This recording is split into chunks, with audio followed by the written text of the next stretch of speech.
Hey guys, so John and I wanted to just come on today and give you guys a quick tutorial of the spreadsheet that we were telling you guys about. This has totally changed my business personally. I know I was a huge paper and pen person, and I still do things. I still have notebooks, like 5 of them, and I write things everywhere. But when it comes to tracking my orders and my customers and their invoicing and stuff, this has been such a lifesaver for me. So we wanted to share it with you guys. Now, John is, like I said, the spreadsheet / computer guy, so I will let him sort of explain it to you and give you a quick rundown of how it works. So I hope you find that it also is great for your own businesses as well. Hi everyone. Well, first thing that Kyla and I do with the spreadsheet is we make a copy of the template file, so we always have the original to go off of. Next thing we do is rename the new file to represent what it'll contain.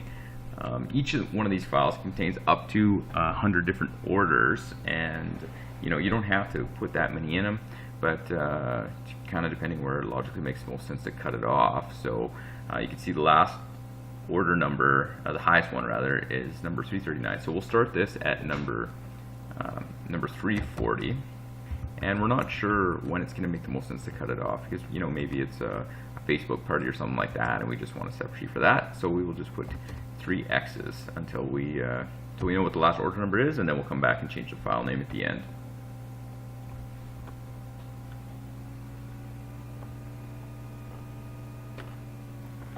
Okay, now that the sheet's open, first thing I'll point out is any of the cells, or the boxes I guess, that will receive user input are shaded in gray, and the white ones you shouldn't have to put anything in. It'll automatically come up for you if something needs to go in that spot. So first thing, like I said, we'll start the order number of this sheet to continue where the last one left off. So the last one was 339, so let's start this one at number 340. Before we do enter an order number, I'm just going to scroll across the sheet to give you a bit of an idea of what it all contains. I guess first, before we go across, we'll go up to the top where we have some default shipping settings. These are, I guess user adjustable. We had some really good feedback from some distributors while we were inquiring about what shipping rates they might want. And the useful feedback was that, hey, how hard is it going to be to change it? Or what if I'm not sure? Is that a big deal? And they thought, instead of having it completely built into the equations in the background, it would be nice to give the user, or you guys, the distributors, a way to change your own default shipping rates. So we added these gray boxes here that you can just put in whatever you want. So just to give you an example, I guess Kyla, she has free local pickup. And then for shipping things out, she just has a flat fee of $5. And then she also includes free shipping for orders, before tax but after discount of $100 or more. So, if you don't want something like that, you can either make the number so high that it'll never get there, so nobody will get free shipping. Or the other thing we have built in, you can just hit the delete key once you've selected that cell, and once that's removed, nobody's gonna get free shipping from you for a certain value of order. But we'll put it back to how Kyla had it, just for the example. Okay, now going back down across, just information per order. That's pretty self-explanatory. And then discount amount. So that would be if you had wanted to give somebody a straight dollar discount, like if they we're going to get a free color for hosting a party or something like that. I think those are $30, so you could just give them straight, put in the 30 there, and they'll remove it right from the order straight away.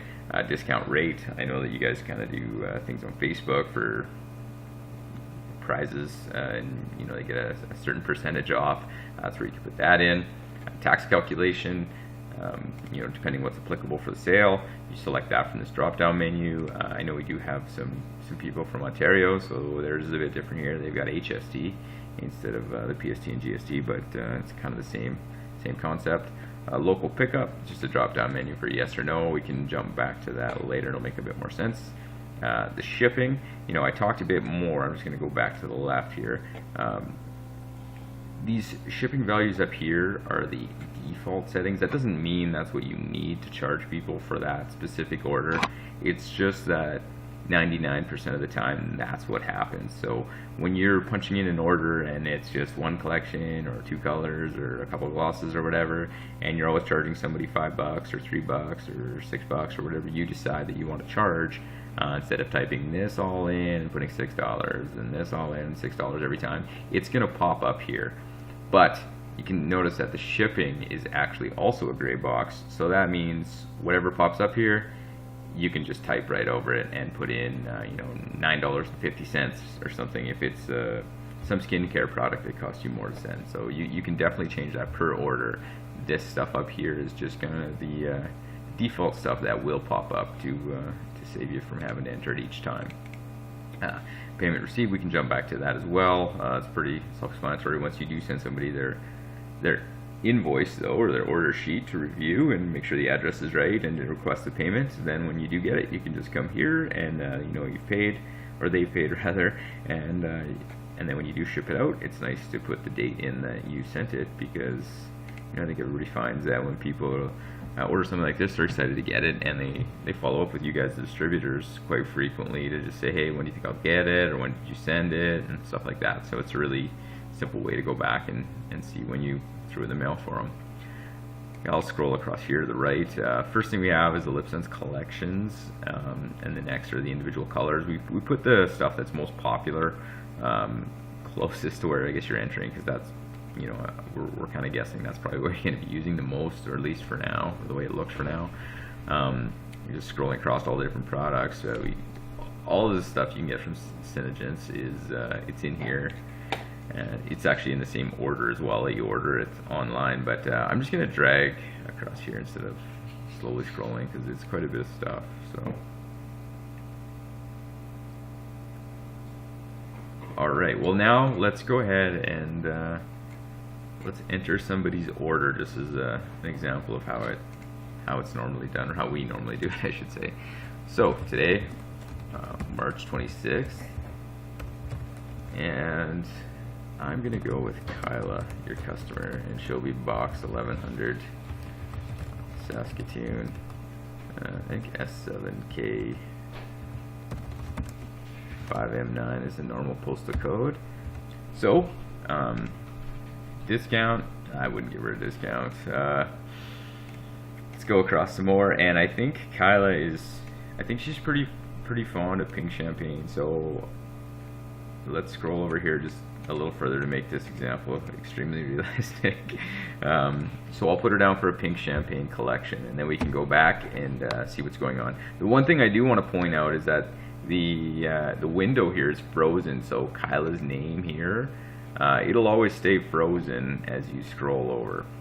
So you can always make sure that you're putting the quantities beside the right person's name. The other thing I'll tell you about these gray boxes, they'll actually only accept whole numbers from you. So Kyla can't order 1.2 pink champagnes, and I don't think she would try to. It's just maybe you accidentally hit something on the keyboard, and that's fine, but it would screw up all the rest of the calculations, because the math will definitely work with a decimal, but you can't obviously send her 20% of a collection. So you'll get a warning that just says you need to enter a whole number for the product quantity. Either you can retry, or you can just cancel it and it'll go back to before. But anyways, so we'll leave it at 1 for now, and head back to this direction. So a few things you might have noticed I didn't even point out. This order number popped up, and that comes once a customer's name is entered. So I don't, I really don't think I will order any LipSense, but let's just use this as an example. And so now I will get my order number, but it doesn't generate an order number just based on the date, because really it doesn't mean anything until it's an actual person getting it, in my view. Anyways, so now let's review the rest of the calculation. So the retail price of the items ordered, that is just based, all the collections here. I'm not going to scroll all the way over to pink champagne to show you, but that just takes it from whatever of these columns that you place the number in, and it adds them up, right? So if she was going to get also an apple cider, it's going to double that for 2. And then tax calculation, you know, if PST isn't applicable to certain people, you just select GST, and now the PST is no longer there, and they're only getting a tax on with GST. Like I said before, you know, maybe I'm just going to add another color for Kyla so to show you that. Let's use the apple cider again. So now if I put in a discount amount, because let's say Kyla hosted a party for you and you're going to give them a straight $30 discount, I just want to point out that this retail of items, it is actually purely the retail. That's the price here. That's not the discounted price. So you're giving them a discount of $30, and it does get calculated through in the order total that it will be removed from this, and then the tax is applied, and then the shipping is applied, and then you get the order total. But yeah, so I just wanted to point that out, that not that you guys think that this is being affected by this, because it isn't. It's just the retail price. Never going to change. So I will change that back to 0, or if you want to give Kyla a 10% discount, for example, $9.70 off, then she would you know, be a little higher there. Okay, let's go back to 0 on that again. And you probably also notice once I put an amount in here, or one of these, one of your customers owes you an amount, now the payment received actually becomes important that it's no, so it turns red, so just to kind of catch your eye. But you know, like I said, the left side, these columns here are frozen with the names for when you scroll across, but so is this top part with the products. As you scroll down, and I just want you to watch either this cell or Kyla's name, as I scroll down, that's going to go up, except all of these products stay there, and the headings. So if you were going to scroll through like that to look for each one of these red no's, if somebody did order from you and hadn't paid, you know, it might be a bit of a task. So I put this up here that checks the entire sheet, all the orders that have been entered. If they're the payments for all the orders received, that goes. If you know, if this amount is larger than 0, then it checks to see if this is no, and if all of them, or it checks to see if this is yes, and if they aren't all yes, then it gives you an X that, you know, somewhere on here you should go find it, right? Because you can take a quick scroll through, and if you don't think anything needs to be found, then you might not see it. But that, and the other part is that all the orders, if all the orders have been shipped, and that part goes off of this date shipped, and the criteria for the date shipped to be met is that, well, actually, in order to enter it, it has to be a date, and it has to be either on this day or after. So you couldn't take an order on March 26th and say you shipped it out on March 24th. You know, that just doesn't make sense, right? The date ship can't be earlier than the order date. So let's change it to tomorrow. Shouldn't do that, but let's say we shipped it tomorrow.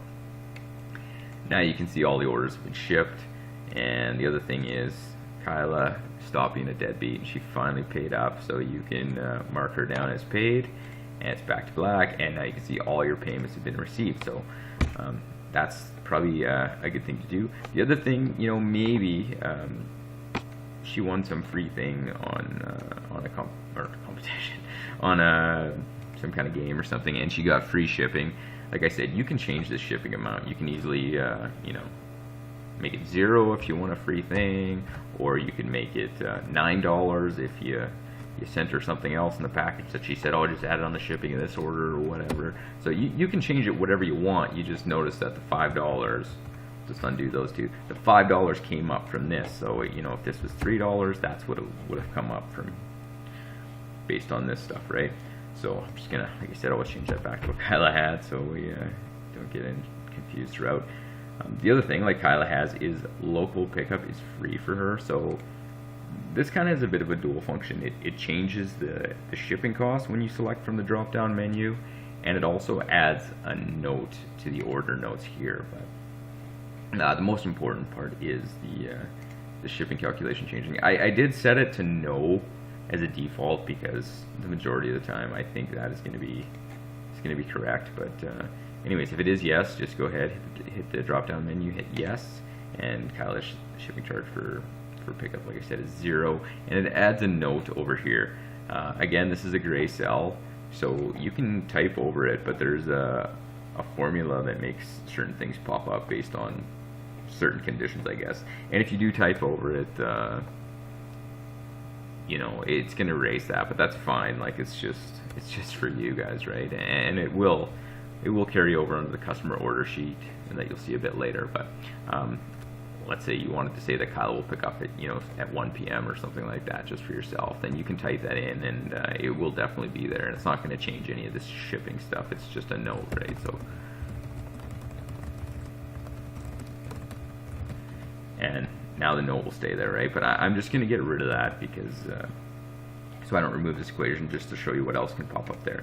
So I mentioned that Kyla, and you know, it's just total preference of distributor. Whatever you guys want to do with your own is totally your call. But Kyla decided that she wants to give free shipping for orders of $100 and over. Right now, well, I guess it sounds a little odd that she is buying from herself and shipping for free, but let's add something else on here to exceed that $100 threshold. So I'm gonna go with a let's go with a Bella.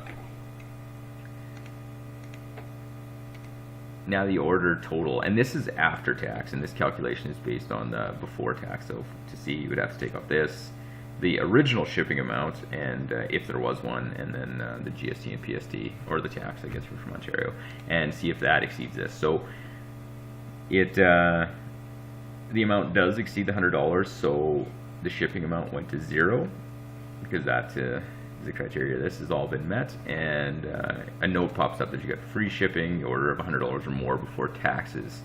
And you know, really probably doesn't matter a whole lot to you guys as distributors to have that on there, because you're going to ship it either way. Like local pickup, sure, it's great to have that there, because then you know to hang on to it. But if it's free shipping, you're still going to send it out or do whatever you're going to do the same way. It's just kind of nice when your customers do get something like this, that they also recognize that, so it pops up on their invoice. If you do change this amount here, I have it set up that it will enter the amount in this statement all the time, so I don't know why you would ever do it, but if you wanted to say $112, I think that's still lower, yeah, it'll update this, so that'll always be there. So I think we have covered most of this. The only thing I guess I can show you for the people that are interested in the Dymo label maker, and I don't have it hooked up to my computer now, so I'm not sure how it's going to behave when I do this, but the way Kyla prints off her labels for envelopes, now that she has the address and everything entered, just highlights these 4 cells right here, goes to Dymo label. It's just an extension you can add into your Microsoft Office. And I don't know if it's looking for the printer right now. I should have plugged it in before, sorry guys. Hopefully it just says offline or something. Yeah, it says offline. So anyways, here's Kyla. All I gotta do is hit print and it'll pop out. If you know, if you had myself below, great imagination, right? I'll even make up this town that we live in, I guess. And you can highlight 2 people's names, or as many as you want, and bear with me while this loads up again, I guess. And here's Kyla first, you hit next, that's mine too. If you do highlight, you could highlight the whole, you know, if you had 30 orders, you could highlight them all. And, sorry, I gotta throw the postal code there too, and hit print, and it'll just spit them all out in a row. But, okay, so now you've seen that. Maybe I should make an order for myself as well, just to better illustrate what's going on. I think I probably deserve 10% off. You know what? Let's GST only.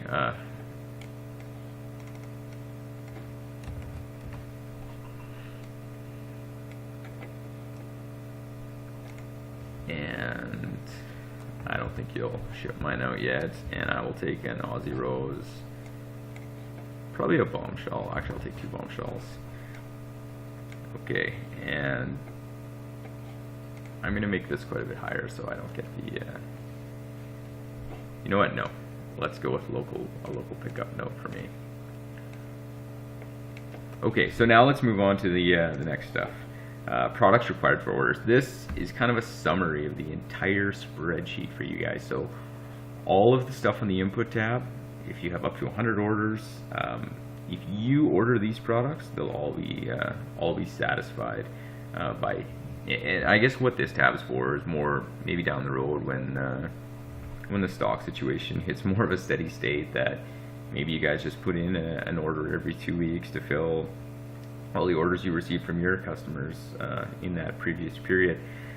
Right now, I understand that everybody's just kind of buying what's popular and what's available and selling it that way, which is totally fine. But just going forward, I really think it's going to hit a steady state where they're able to match the demand with their supply, and then it'll just be nice for you guys to know, to save on shipping, or just to make sure you have everything as well, what you need for that. So maybe I should double up. Maybe I should order the same thing as Kyla just to show you. You can see on here, there's one Bella Lip Sense that Kyla had ordered, and I'm gonna take 2. Imagine somebody down here took another one and stuff like that. It would so on. This tab doesn't tell you who took what. All it tells you is you got to order 3, because that's how many got taken on that previous tab. Just a bit of information about it, just how many different products there were, the order ranges that this sheet or this summary is covering, just the date range it's covering, and that's kind of it. So if you order this, you should be covered for all the orders you took. Next off is probably the most used one, I guess, is the customer orders sheet, and that's just the output of, I guess, just a formatted output of what you entered in the input. So right here is Kyla's order, her order number that would popped up over here. And sorry, I'm just going to toggle back and forth a bit just to show you guys where it lined up. The order date, her address, the thing she ordered pre-populates here, and it slides itself up, so there's no gaps or anything like that. I also have it in page break view, and the reason I do that is so you can see which page it's on to make it into a PDF, and I'll show you that in a moment. The order notes from the first input tab, they carry over into this spot. So like I said, if somebody's going to get free shipping, it's nice for them to recognize that they got free shipping from you.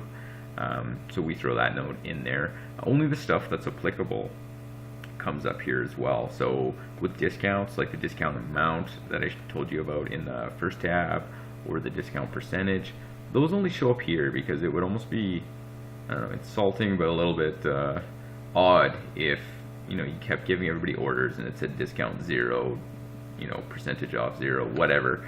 Because everybody's like, well, how come I didn't get a discount, or what do I have to do to get a discount?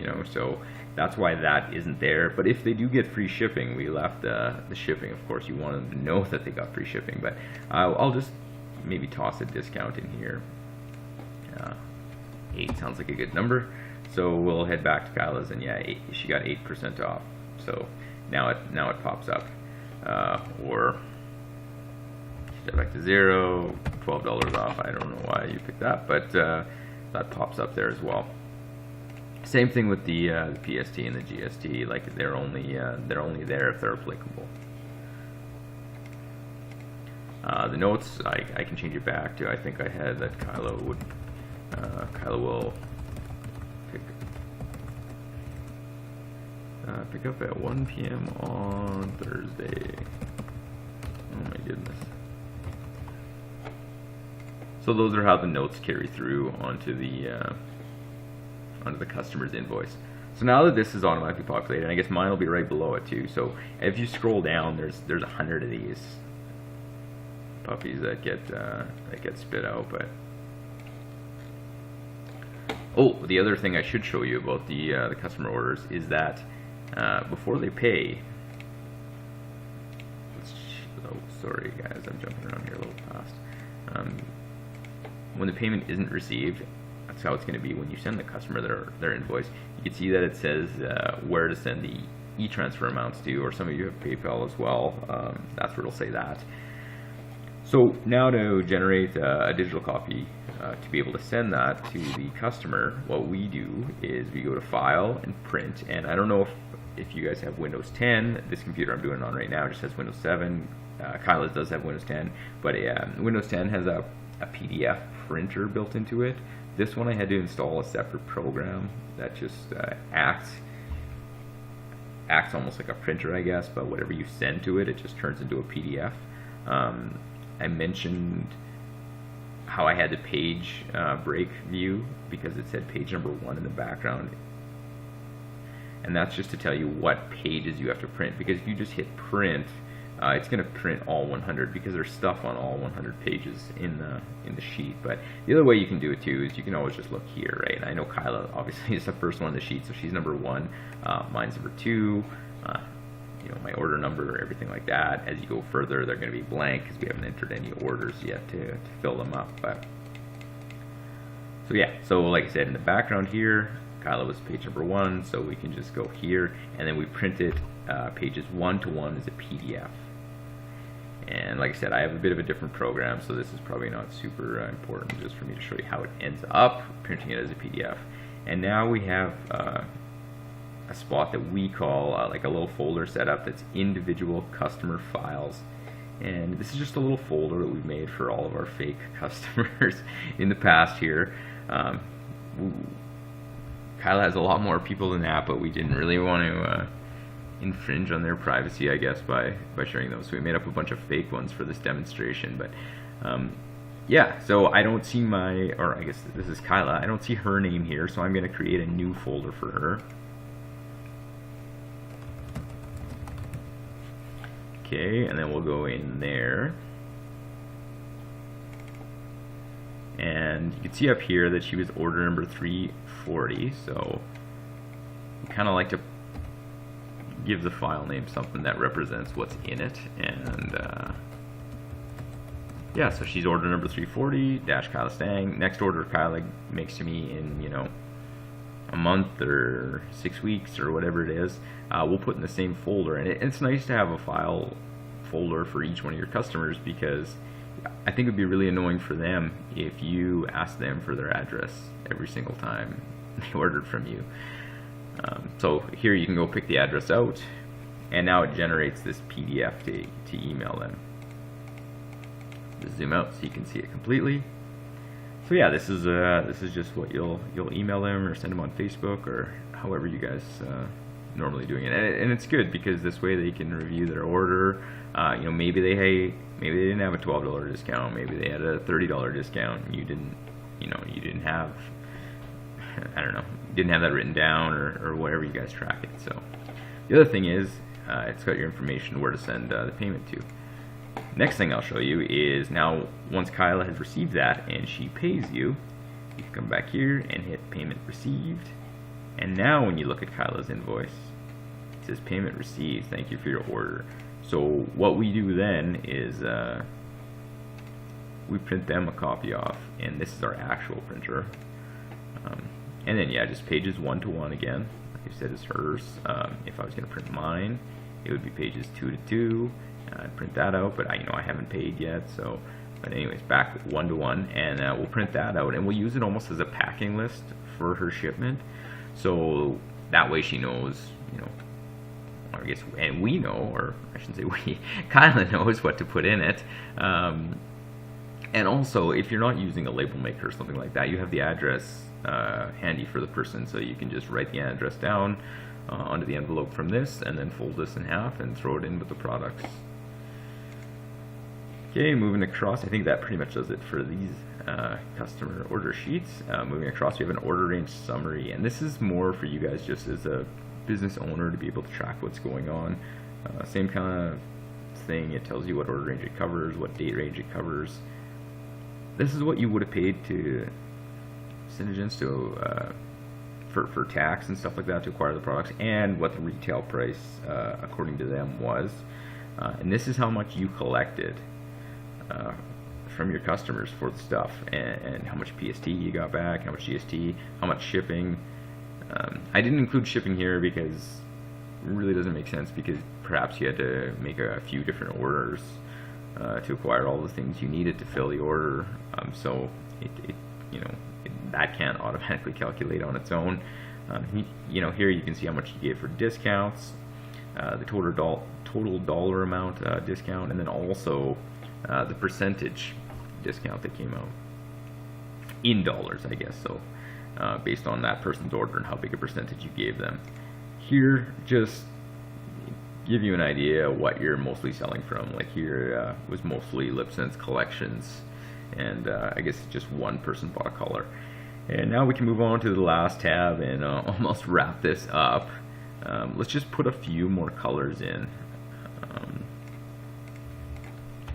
Let's say somebody wanted 2 Bellas, Bombshell, 4 of those, a couple. I just want to make sure I have enough so we can see what's the most popular. And all these numbers could have been down here too, for future customers. I don't know how many people would buy that many at once, but yeah.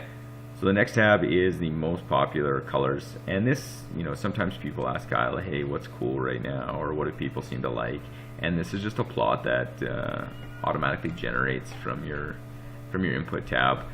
The other thing is, it's not just the colors in the collections. Like if you sold a Bella collection or a Bella color, it doesn't matter. They're both just going to go under Bella, because what's the difference if somebody bought a Bella collection and a caramel apple color, or a caramel apple collection and a Bella color? It really doesn't, you shouldn't split the popularity of that out. It's just, just a different way of doing it or choosing it or whatever. So that automatically populates here, and also the date that shows up here on this plot is going to be the final order date. So I guess here's a bad example because they're both the same, but it's kind of like, when is this current until? And I would say this is last updated when the last person put their order in. So that's where that date comes from. And if you want to post this on your Facebook or whatever, I would do the same. I would do the same sort of thing. I would hit file print and make a PDF of it.